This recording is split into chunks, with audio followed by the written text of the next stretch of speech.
You've been here and you told me, Brandi, it's my dream. I put it on my vision board. I'm going to sit in this seat. 55 is when you said, I'm going to go out here and live my dreams.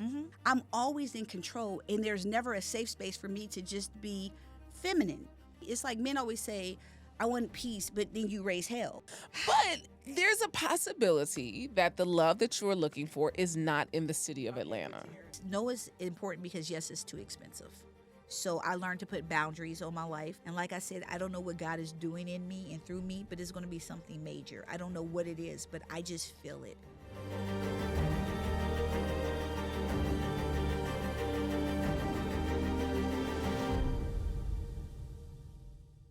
Welcome to Vaughn Powers Talks, where we don't just scratch the surface. We dive deep into the lives of some of the world's most influential changemakers. I'm your host, Brandi Harvey. Y'all, I got the rich auntie in the building today. Dr. Lori Hanford, affectionately known as Rich Auntie Lori. She's an award-winning educator, red carpet correspondent, and storyteller who shows up boldly in every room she enters. With more than 20 years in education, Dr. Hanford has been a lifeline for at-risk youth, helping them rise with the belief that their story isn't over, it's just getting started. She's been named Student Support Specialist of the Year for both her school and the entire DeKalb County School District, and honored with the I Am a Difference Maker Award for her relentless impact. Outside of the classroom, she shines in front of the camera as a lead correspondent for ATL Plus magazine and has graced shows like The Mel Robbins Show, The Portia Show, and a star on the Netflix hit The Later Daters. She holds a Presidential Lifetime Achievement Award and an honorary doctorate in humanities. Whether mentoring with the Steve and Marjorie Harvey Foundation or repping Delta Sigma Theta, Lori's life is proof that when service is your calling, the spotlight will find you. Vaughn Powers Talks welcome mother, philanthropist, and media maven, Dr. Lori Hanford, to the show. It was the intro for me. Clock it. Lori, it's a pleasure. I'm going to cry. Why are you going to? Y'all, she's been saying this since she walked in here. We have to go ahead and tell this. Lori, I have known you since your son came to the mentoring program. Your son, Sean, came to the mentoring program in 2017 into the Steve Harvey mentoring program. That was when we first met. And then you have just remained a constant. It's like, Lori, I can't escape you. I go to church, there's Lori. I go to an event, I see Lori. I go to the mentoring program, Lori is there. Now I'm going to mentor. That's one thing I'm going to do. That Steve and Marjorie Harvey Foundation has literally changed my life. It saved my life. It saved Sean's life. So you're always going to see me there. Wow. Yeah. I'm so excited. I mean, I feel like I've gotten to know you, and then even when we started the show, you dubbed yourself the official greeter of Vault Empowers Talks. Y'all don't know, she's been behind the scenes. I've been in the studio audience. She's been in the studio audience. I would leave work and go. Listen, you've been here, and you told me, Brandi, it's my dream. I put it on my vision board. I'm going to sit in this seat across from me. I did. Here you are. Because I used to take notes when you were like interviewing. I mean, when you were doing the interviews, I would just sit there and take notes. And I said, I'm going to sit in that chair one day. I did. Habakkuk 2:2. Write the vision down and make it plain. Yeah. And you have written the vision. You've made it plain. And I'm sitting right here. And you are here. Yes. And we ran into each other at the mentoring program. And I said, well, I got to open it. All right. Because I wanted you to do an introduction. Remember? I said, Brandi, can you just do an introduction from my Instagram? Y'all, she had me do the intro on the spot, outside, 90 degrees. I'm sitting on at the fishing pond. Yeah, sitting at the pond on a little truck, and you're like, "Can you do an intro?" Puts the camera up on the spot. So I did my best. It was good, but this one, I'm sitting here like I'm all of that. Oh my God! Yeah, but yeah, it's an honor to be here. I mean, you've had quite the career. You are a media maven. Everybody in Atlanta, if you are in or around Atlanta in any event, you're gonna see Lori. You're gonna see the gray hair and the glasses. Oh, it's either off today, and you didn't wear them today, right? Because you recently were on the show Later Daters on Netflix. Yes. Yeah. And the glasses were what it was a hot topic.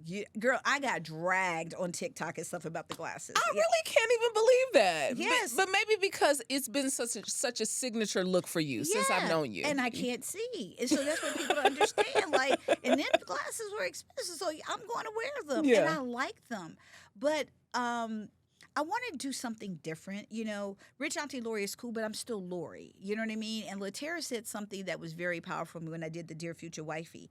He said, did you ever ask men what they like? People need to see your eyes. They need to see your face. Yeah. People want to engage with Lori, you know, and sometimes the glasses could be a hindrance. Now, I heard that on the show, but it's how you talk to me. It's how you speak to me. Yeah. You know, and if I have a relationship with you, I'm more apt to adapt. You know what I mean? Yeah, because the dating coach on the show Later Daters, and if our audience isn't familiar, you can go check this out. It was in the top 10 on Netflix for quite a few weeks on Netflix. And this is a show about people who are seasoned and they are still looking for love. Yes. Yeah. Still looking for love. So if you're available. She says she's a whole vibe, y'all. Oh, I am. A caramel macchiato, yes. You're a caramel macchiato? Caramel macchiato. Okay, why that? The espresso, the punch, right? Uh-huh. Like you got the punch because I'm a little feisty. Uh-huh. You have the caramel, which is really soft and smooth. If I trust you and let you in, you get the really soft Lori. Then you have the whipped cream. I'm really fun. I'm really lively. Yes, and then you stir it all together.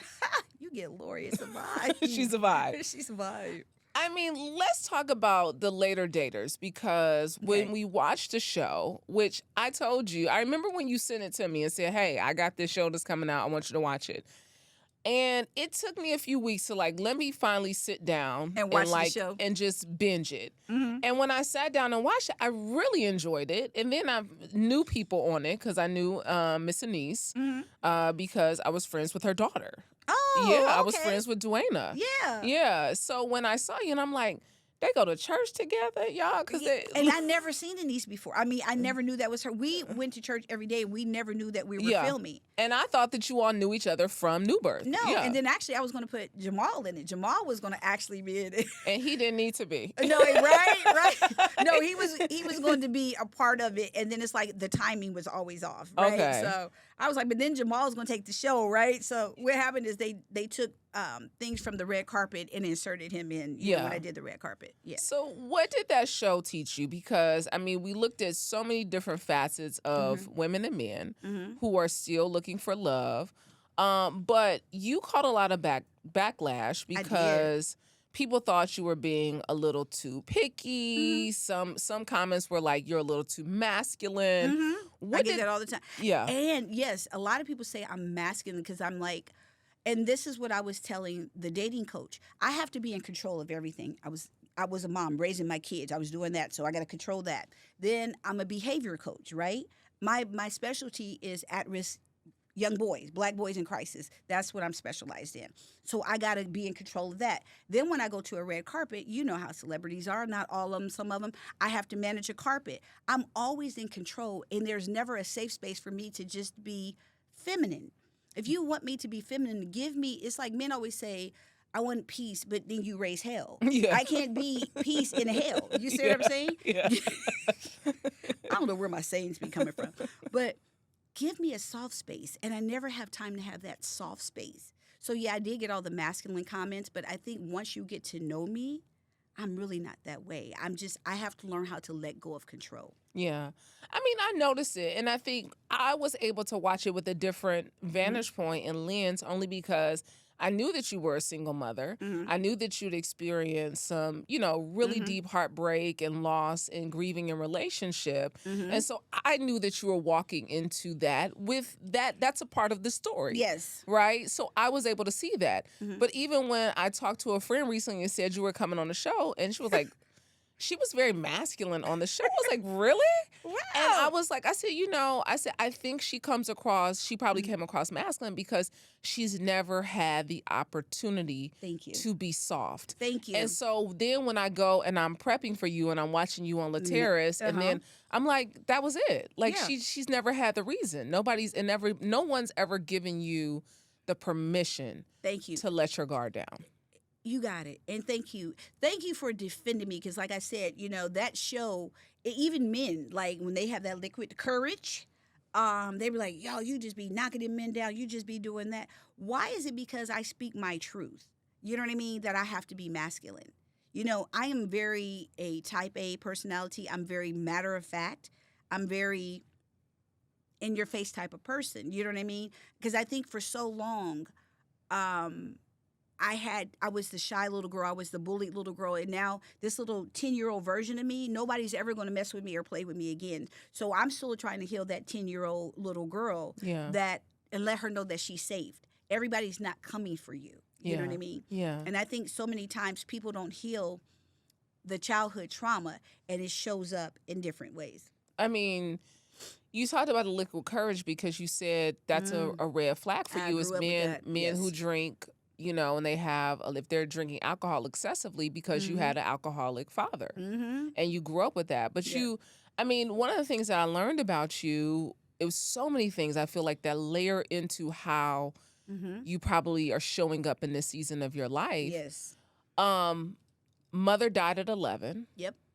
Father died at 25.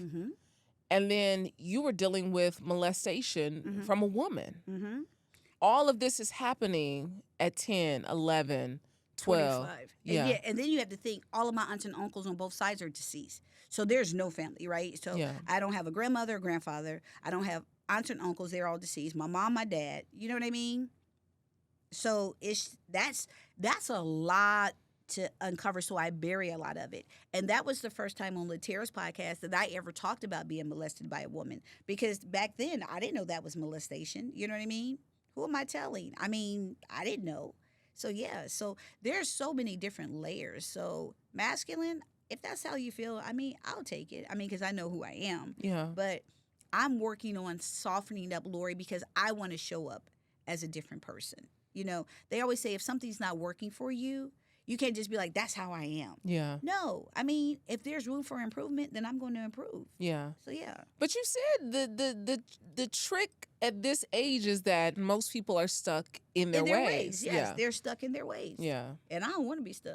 Yeah. Girl, please, no Vaseline, oil, whatever you need me to do. Let me just try to ease my way on out of here. Yeah. So how are you working to show up differently in this season? And I think sometimes you're having to kind of jump the hurdle of what people saw of you on the show. Yeah, especially different with men.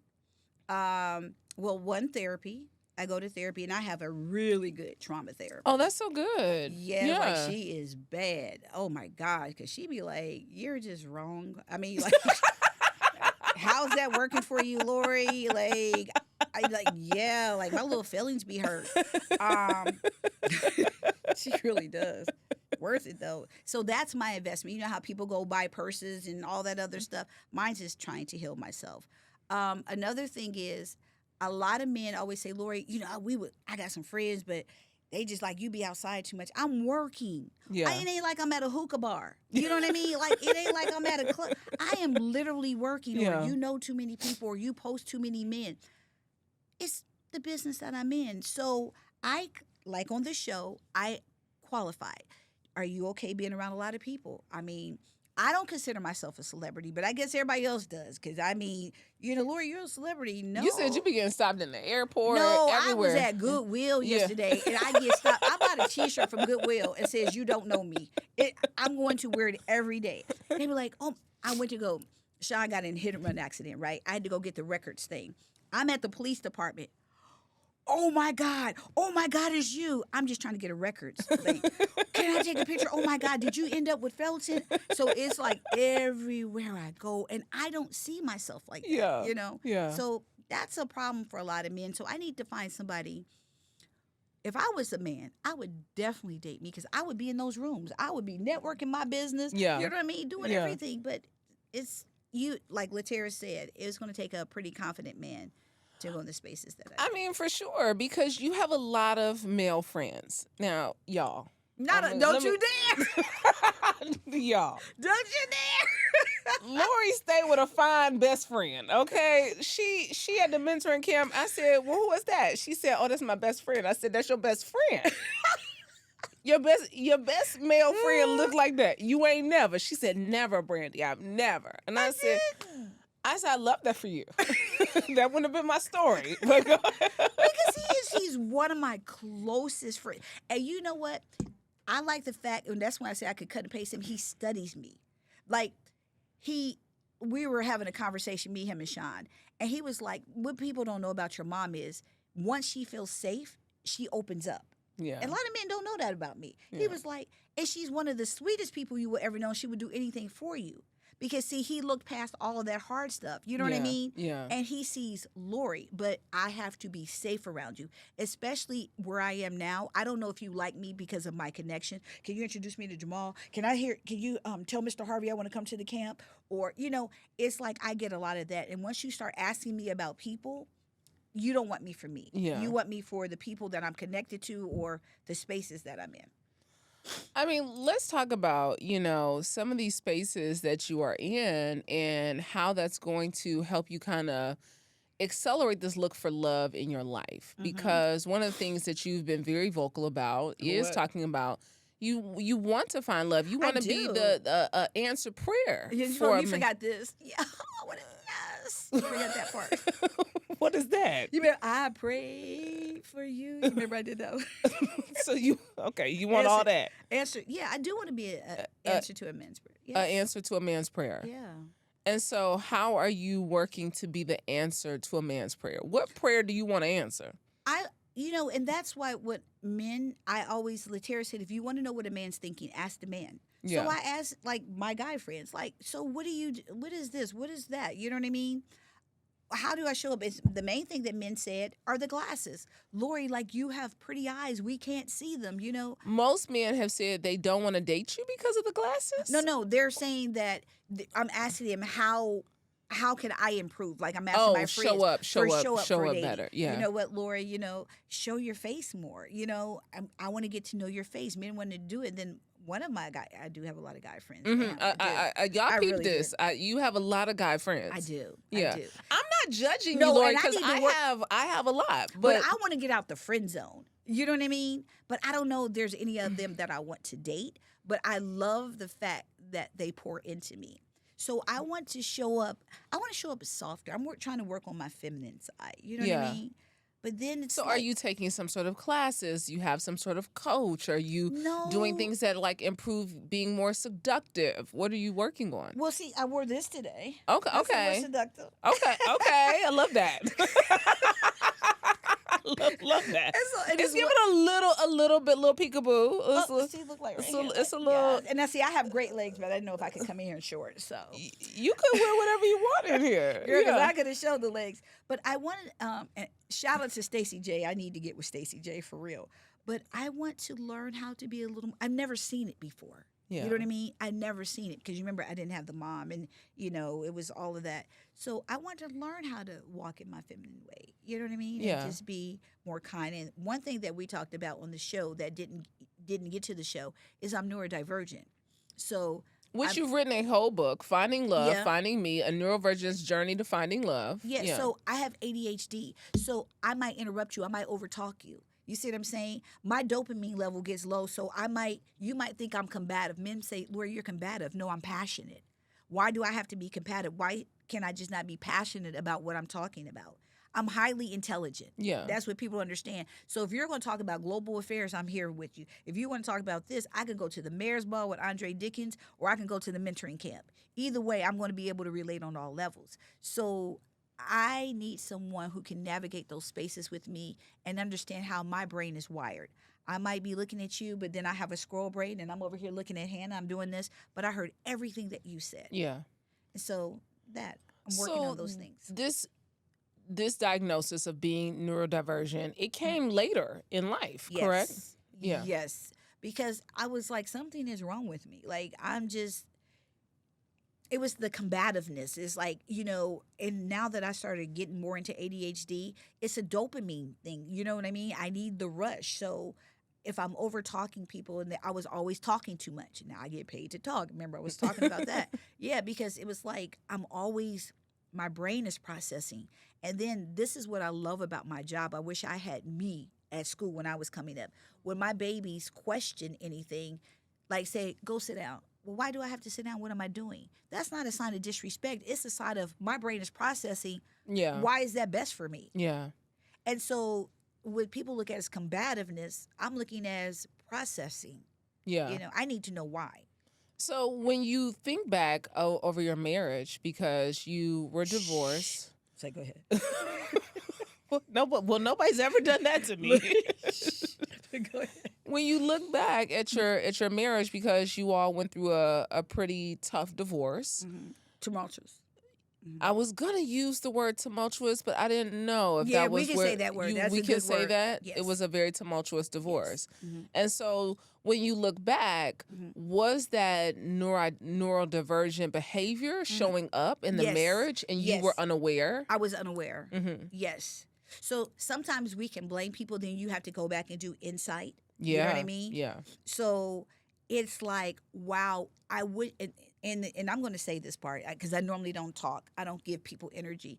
But I know when we went to counseling. You and your ex-husband? Yes, me and my ex-husband, yes. Your husband? My husband. Portia told me that, Portia Bruder on the Portia show. She said, Lori, they're husbands. When I was going through counseling and they diagnosed me, they was like, your wife has this, this, and this. And by that time, he was already checked out, you know?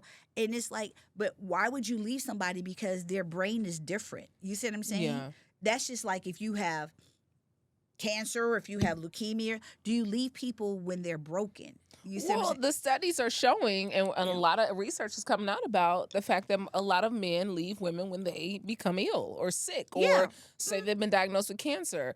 You know, sometimes men don't have the capacity. the wiring. Yeah. Yes, the capacity. Yeah. And so I even see it showed up in Sean. And I love how Sean and Kennedy, both of my kids, showed up in that show. That was hilarious. They were definitely like your little watchdogs, protectors, but also they held you accountable. And they do that all the time. Yeah. And so from a male's point of view, I always have to ask Sean. Sean be like, Mom.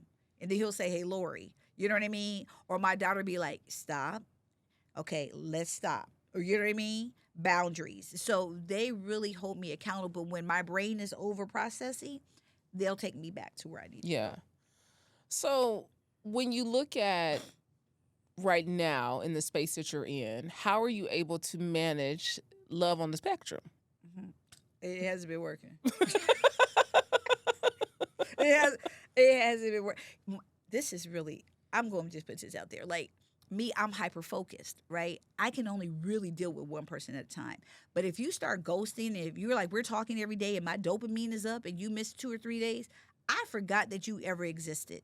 So if a man does not call you in 2 days and y'all have been talking consistently, he's done.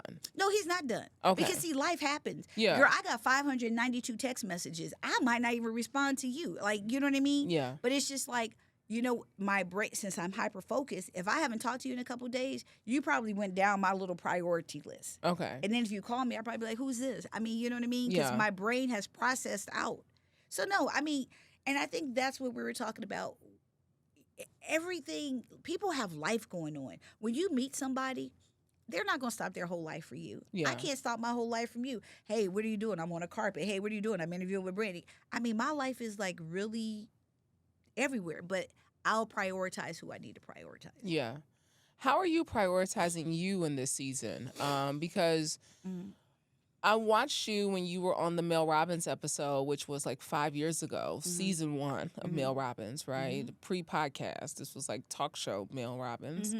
And you were just a very different person. Like I was watching that. I was like, you had a different energy. You had a different aura about yourself. What was that for you? What was the energy and the aura? What was it? You seemed down. I was highly depressed. I was really depressed. Yeah. I was on meds. I didn't want to diagnose you, but I was like, she looks depressed. I was defeated. Yeah. And see, this is the part where I go cry. I was defeated. I was broken. That was the part. I was literally on welfare. I was trying to figure it out, like, because I had 5 years ago. Yeah, almost about 5 years ago. Yeah, about pre-COVID. That was almost pre-COVID. Yeah, pre-COVID. Yeah. No. Let's take that back. I was off of welfare by then, but I was so depressed because I was still trying to find my way, find my life. You know what I mean? And it's like I have a best friend named Shamana. She's a soror. She's my sans. And she said, Lori, you got to stop being the victim. You are the victim of your own story. And so then my therapist had told me, they was like, if your brain is going to loop, why not loop it with positive affirmation? Because I was just like, you know what, I'm just this and I'm that. You know, I ain't got no job and I'm just this. And, you know, I need more money and I still need more money. But, you know, if all of those things were going to loop, your brain is going to loop, why don't you loop it with positive things? Yeah. And when I went back and looked at that show, I said, I be doggone. I was so broken. And from that show, I started rebuilding my life. I started changing the way I talk to myself. Lori, you're worthy. You're going to do this. You have greatness inside of you. You're going to be this. Like this right now is a manifestation of how I talk to myself. Yeah. Yeah. I mean, I could see it. I mean, you talked about on the show, it was other women who had experienced divorce and a deep heartbreak. And, you know, Mel was kind of helping you guys work through this challenging. She stayed on me, though. Yeah, she was on you. She was on me. You was trying to overtalk her, too, Lori. That was that yeah, ADHD. that was that ADHD popping up. I was like, Lori, if you don't shut your ass up on this show. But see, I'm trying to be, like, really present with you because I'm working on not trying to interrupt people. So this is a whole process for me. You're doing great. Thank you. Let me just tell you that. You're doing great. Because, I mean, really, when I watched you, I was like, it felt like you wanted to overcompensate for whatever you were feeling in that moment. Like, let me just say, something. And sometimes we fill these spaces in our lives with meaningless words or conversations, right? But I could tell that you were not this version of you. I was like, God, you just seem so much lighter, so much freer. I will say this, you seem freer in this season. I am. Yeah. Because I just know God has something amazing for me. And I'll be 60 in October. I know. I don't look 60. But I just know this is just the beginning for me. Yeah. I just know that there is something big coming. I don't even know what it is. Like, I don't know what it is. But I know there is something major that is about to happen. Yeah. And I just have to prepare for it and be ready. Yeah. You know what I mean? I love that. I do. I feel it. I mean, I want you to talk to the women because you said at 55, really at 55, so this is that 5 years that we're talking about. 55 is when you said, I'm going to go out here and live my dreams. I'm going to do the things that I want to do. And I think that so many women who are listening to us right now have found themselves in these spaces and places where they feel like, I'm too old, I'm divorced, my kids are grown, it's over for me. What would you tell those women? Can I go back to your dad? Yeah. Your dad. Okay, Sean was at the camp, right? And your dad had told all of the campers, because I'm going to bring this up because it's coming back to me. He told them to write down 200 dreams. 200 things. No, big or small. And no, because when you start writing down 200 dreams, after 10, you just be like, I don't even. I can't even like dream no more after this. Yeah. And he said for every dream, he said whoever gets this dream book done, and you know your dad, because he was like, fuck it, y'all just go play. Y'all niggas ain't gonna do nothing, right? And they said whatever boy that sits there and do the dreams, I'm gonna give $1 for every dream, and he's gonna be your millionaire, he's gonna be your entrepreneur, your success story. And it was Sean. Sean don't talk to you. You know Sean don't talk. Yeah. And he became the rising star. And so I said, if this can work for him, you know what I mean? And then we went to Disney Dreamers Academy. And he was like, y'all parents, y'all need to have a dream too. And I was like, if this stuff can work for this boy, why can't it work for me? So I started writing down my dreams. I raised my daughter's phenomenal. She has a podcast. She does, my makeup too when I go on red carpets. Like, my kids are phenomenal. Shout out to Kennedy. And she's the one who stays on my back. Yeah. She stays on me. Yeah. But I said, Lord, you raised your kids. Why can't you live the life that God wants you to do? I moved to Atlanta with nothing. I had $200. I lived in my car. I had no job. I was unemployed. And I said, girl, God didn't bring you all the way down here for you just to do nothing. Yeah. I said, get up and live. And so what I started doing is I started investing in myself. We started working out. Remember that 6 o'clock workout that we used to do? You used to be coming in. You need to give up the sugar. You need to do that. So I had started working out. Lori be up there pussyfooting around in that workout where Missy just didn't, bless his heart. He didn't know what to do with her. was up in there. She up in there and later on just talking, bringing lunch. She was up in there bringing her lunch, hanging But out. that's okay. The legs got it. But I mean, I started dreaming, and I don't think you're.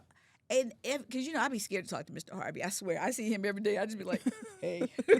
So tell him I said thank you. But I started applying. I sit at that camp 7 years in, 7 years out. I started applying everything that Mr. Harvey was telling them boys. I started applying it to my life. Wow. And this is the result of the manifestations of the Habakkuk 2 and 2. Yeah. Because it's never too late. You have a dream. You have a purpose. One thing I know is I have a purpose, a passion, and a why. I'm very clear on all of them. Yeah. And when you find your why, it's going to catapult you to everything else that's going to happen in your life. Because I'm telling you, something major is going to happen. So whoever didn't know me then, I mean, like now, you don't know me then. I'm for real. Lori, I know you don't. Yeah, I really love that because I think that so many women, and I mean, my mom is over 60 years old. I love your mom. I know. She is the best, right? Yes. But there are those moments, even as her daughter, who I have to give her that, like, it's not too late. Mm-mm. You can keep going. Like, It's you never can do too the late. thing that you really want to do. Mm-hmm. And so many women feel like, it's a dream deferred. I'm giving up. I want to die empty. Yeah. I want to die empty. And my thing is, I think my main thing right now is just money. Like, remember we talked about I'm not rich yet. She I'm the in rich love. Auntie Lori, but she rich in spirit and truth and and love. And, Yeah. And Diana told me that. Because see, I need money to do the things I want to. Like, I want a PR person. So if anybody want to, like, I'm going to go be really big. Anybody want to, like, be my PR person? Like, I want all of those things because I want to be like a brand ambassador. I want to be a lifestyle ambassador. Anybody want to do, like, glasses? I want people to start seeing that a woman my age, you know what I mean, can be a brand ambassador. They can be anything that they want to be. And how I got into these media streets, I have no idea. Like, but my thing is, I can transcend every generation. I can work with youth. I mean, older people love me. Like, I'm really vibing with, the 40 and 50, the 30 and 40-year-olds. So I love the fact that my brand can transcend generations. Yeah. You know what I mean? So I get excited about my life. I do. Yeah. What is the thing that you're, like, really hopeful for in this season, whether that's career, personal, or relationships? I'm hopeful that I will start getting paid my worth. Mm. Mm-hmm. And I have learned, when you ask me what I do for me, no it is a complete sentence. Yeah. You know what I mean? Yes, no is important because yes, it's too expensive. So I learned to put boundaries on my life. Just to surround myself with people who can take my dreams to another level. And like I said, I don't know what God is doing in me and through me, but it's going to be something major. I don't know what it is, but I just feel it. So those are the things that I'm just hopeful for, that I'm always in God's will, his protection, and that I'm always kind to everyone along the journey. Yeah. Kind to everyone. What would you tell the 35, 40-year-old version of Lori? I'm proud of you. Like, you did it. Like, so many people counted me out, but I did it. You know what I mean? I did it. Me and my kids, I would never leave them out. Me and my kids, we did it. Yeah. We did it. What is the thing that you want your daughter to know about you? Not just your son. I want to talk specifically because you all are, like, super close. Yeah. She is literally side-eyeing half the stuff you be doing and saying when she's around. She checks me all the time. Yeah. What I want to tell Kennedy is I did the best that I could. See, now this is about to cry. And then I'm so proud of her. Like, she goes to the beat of her own drum. You know what I mean? Like, Kennedy is one of the kindest, like, you think I'm funny. Kennedy is hilarious. And I just want her to find her true purpose. You know what I mean? Because I think she's amazing. You know how you always think it's one child, but the other one's going to come up. Kennedy is going to be the one on the come up. You know what I mean? And that this, like, the neurodivergent piece, it really affects relationships because people don't really get it. You know what I mean? And it's like you always have to come back and apologize, but it's like you can't apologize for who you are and the way that you're wired. So for my thing for Kennedy is, I'm proud of you. You're amazing just the way you are. You're enough. You know what I mean? And I think God is going to bless her beyond her imagination. Yeah. And thank you for that. Thank you, because a lot of people only know Sean, because we're always out in the mentoring program. So thank you for asking about her. Yeah. And she's our soarer too. I know. I mean, Sean is like, he calls you Lori when you are like in your other bag, right? He'll be like, Yeah. Lori, Yeah. But he's also said to you on occasions, like, I'm not your man. Mm-hmm. And see, and that's what I always tell Sean, because see, then I'm not your woman when you ask me to cook. See, that's something that we're going through right now with him coming home from college. And see, and that's something I need a tissue break. It's right That's on the something side. that me and my therapist was talking about. So Sean be in his little bag, right? So he be like, I ain't your man. Well, no, I was about to say nigga, but I can't say that. And I told the therapist, I was like, look, we're a team. She said, a team is when somebody signed up to do something. She said, Sean is not on your team if he didn't say he wanted to be on your team. She said, so since he's grown, then you make a contract. You see what I'm saying? So now it's a contract. So this is the thing with Sean. Because you don't want to do man things, like, you know how to fix this, you know how to do that, right? So now I don't cook because those are women things. So now you'll just starve. So we have an understanding. You want something from me, I want something from you. It doesn't have to be your man, and I don't have to be your woman, but we're a team. We should be able to help each other, give and take. So yeah, that made me mad. Did you see my whole expression change? Yeah. Man. Because I think, because I do this for a living, I hate when women say he's the man of the house. Don't put that burden on your child. Yeah. Don't put that burden on your son. He's not your man. He's not. But common things like take out the trash, mow the lawn, those ain't man things. Those are responsibilities because you're a contributing Member to of the the house. household. Yeah. So so I'm just gonna put a little exclamation. Sean lying. I don't be doing all that. Sean just don't want to do what I told him to do. You be like, I'm grown. No, you still in my house. I was having a conversation with somebody, and I was telling them that my sister and Ben, with BJ washes clothes. I He love is that. 9 years old. He's been washing clothes for probably the last 2 or 3 years. And I love that. And she has taught him how to put his clothes in the washing machine, what goes with what you do. She's taught him. He knows how to do it. He has meals that he knows how to prepare on his own. See, right? So whether he can use the air fryer, he has certain things that he knows how to put in the oven. I have videos of BJ as a little kid with his oven mitts, pulling things. I love that. Because what my sister said is, and this is what we've always known, and me as a former educator, he's going to be a man far longer than he's going to be a child. Yes. And what Carly says is that I don't want, he's going to be someone's husband and father one day. And I don't want him sitting around here thinking that he got to have some girl around here just because he don't know how to cook. And just because he don't know how to wash his clothes. Go ahead. You're not just going to have any old body over here just because she know how to make you an Alfredo and a taco.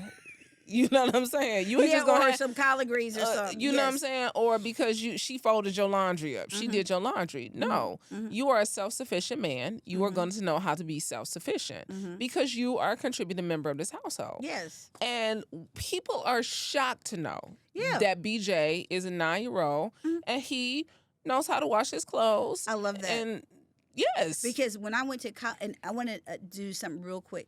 I hate that I didn't teach my kids how to cook because I was so in survival mode.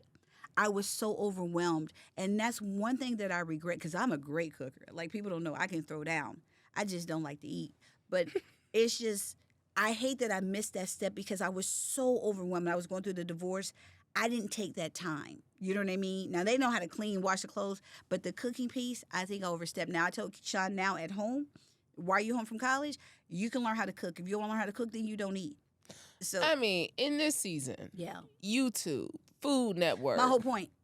You cooking with Kaya, baby. Somebody gonna teach you how to cook. But my thing is, he just chooses to eat out. That's on you. I mean, I don't care because I'm.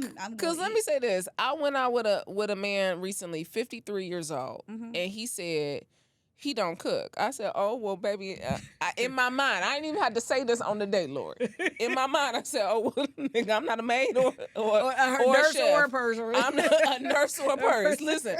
So You 53. But, You don't you cook. say I was big. But do you see how little things at But this age? Lori, What? 53 years old, you talking about you don't cook? Yeah. That's first of all, you're a burden now. My whole point, because You're now a you're going to look burden at me that I'm going to be responsible. to carry the weight of cooking. I don't even tell people I know how to cook. You don't have a dish. You don't have something. Yeah. You make a great grilled cheese and a tomato soup. Yeah. You can't do nothing. But see, Brandi, that's what I'm talking about. When you get older, little things like that start mattering. You know what I mean? Like if I'm sick, right?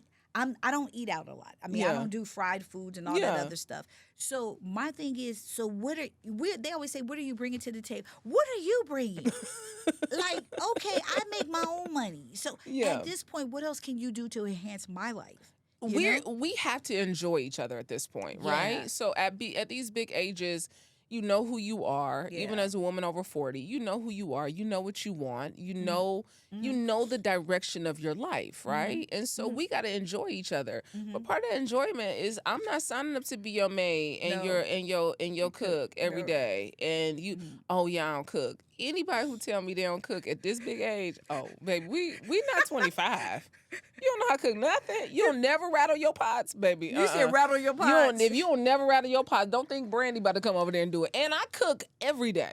See, no, I don't like to eat though. I like to cook and I like to eat. That's my damn problem. I don't like cooking. I love cooking and I love anything, eating. But don't. Oh gosh. Now you know what's so funny when I'm dating, because I like acts of service. I like to see. I'm like a nurturer, right? Yeah. But for me, just to do it, and then like Sean didn't blew it, so he's just starving. So I'm just not doing that for Sean blew it for the man that's coming. Yeah, he done blew it. Your son. No, I'll do it for a man, but it's just like I don't know. I just gotta find somebody I like.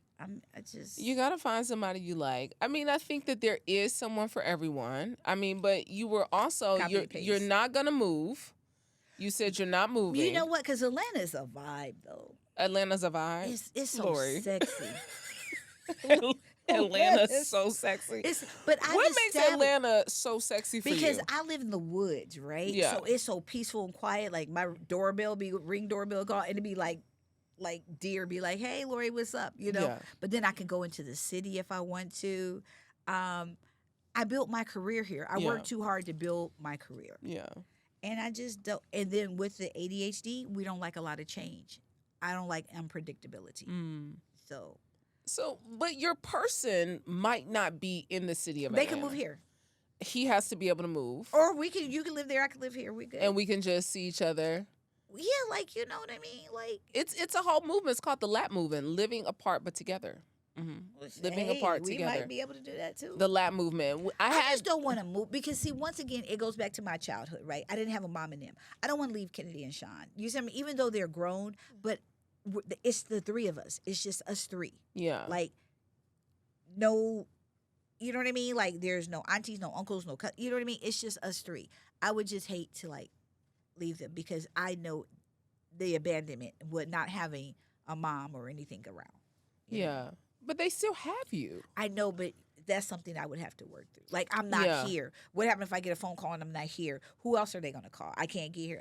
It's something that I'm working on internally. Yeah, and I think that things will work out. I think they be happy as a bug. I think they might be like, look, she done finally gone off. They be like, Sean be like, she can leave me alone. Kenny be like, I don't have to do her makeup no more. But there's a possibility that the love that you're looking for is not in the city of Atlanta. Okay, well, tears. Like, it may not be in the city, you know? And I think so many women, and especially Black women in the city of Atlanta, have to come to that conclusion that it may not be here in the city. Yes. You would? Yes. Okay, I'm in a heartbeat, internationally. Oh yeah. In the States, coastal, baby, I will move up out of here so quick, so fast. Be like, where's she take Vault? Not here. Hey, you know what? With the way everything is going, I might need to move to Thailand my own self. And you know what? I probably have to be more open to that. So let's go back in case everybody's watching this. I'm going to be open to move, okay? Okay, yeah, I'm open. I'm so open because I love Atlanta. Like you don't want to limit yourself. I have roots here. Like Atlanta has been so good to me. It has grown me up. I have like grown up in Atlanta. I've been here 18 years, so that's a big part of my life. I've been here since '89. Yeah. Oh wow, yeah. So it's like I love it, but I also know that he might I don't think I don't know if mine is I here don't know if either. he here, you I know. don't know either. So I'm 'Cause usually, open, like- you know. Another city, another country. It's 8 billion people in the world. But I want someone that I can share this new life journey with. Yeah, You know what I mean? To share all of my excitement. So when I'm doing something like this that's on my dream book, I can be like, guess what? And it's like, you know what I mean? You have your own personal cheerleader. Because everybody would say, I don't need a man. I don't need a man. I need a man. you know, Lori, I said that I need one. Yeah, So like, I don't know why you may not know he there, but he is a man there somewhere. Yeah. Like, I mean, who gets pleasure in doing all this? But I don't want to be a superwoman. I don't want to be the strong black woman. I don't want to do all those things. I don't. You know what I mean? But yeah, I want to take off my cape. I want to be the feminine person. You want to take off your cape, want to be feminine. Mm-hmm. What's the one thing you're looking forward to as we begin to close out, or one word you're committed to in the season of your life? Intentionality. Intentionality. Yeah, I want to be intentional in everything I do. Yeah. Because I think time and in this time and the space in the world that we live in now, everything needs to be intentional because you don't know what's going to happen next. Yeah. I want to be intentional with everyone that I'm encountering. I want to be intentional with my time, with my focus, with my energy. I want to be intentional. Yeah. What's the one thing that you know from this point going forward that you're going to be intentional about? One thing. Finding love. Finding love. Mm-hmm. Yeah. Finding love and finding me. Finding. No, because it was a play on the book. Yes, but finding love and finding me. you. Yeah, because that's the reason I did that, because I'm intentional about finding love and in the process finding me. You know what I mean? Because there's still so many areas that I need to tap into, that I'm open to tap into, because I think so many times at my age we get sent our way. Well, that's just the way I am. But if the way that I am is not working for me, then some adjustments need to be made. Yeah, some adjustments. Dr. Lori Hanford, it has been a pleasure. Thank you for joining. I'm so glad we checked this off the bucket list of things to do. The vision board is working. Yes. This just lets you know, for all those people, y'all know we got a vision board course over here at Vaughn and Power. So you should probably go ahead and download the vision board course while you're here, because Lori is a prime example of write the vision, make it plain. I want you to share this with somebody who needs to be more intentional in their lives in this season with their goals, their dreams, and even finding love. Until next time, I'm your girl, Brandi Harvey. Eat well, give a damn, move your body every single day. Peace.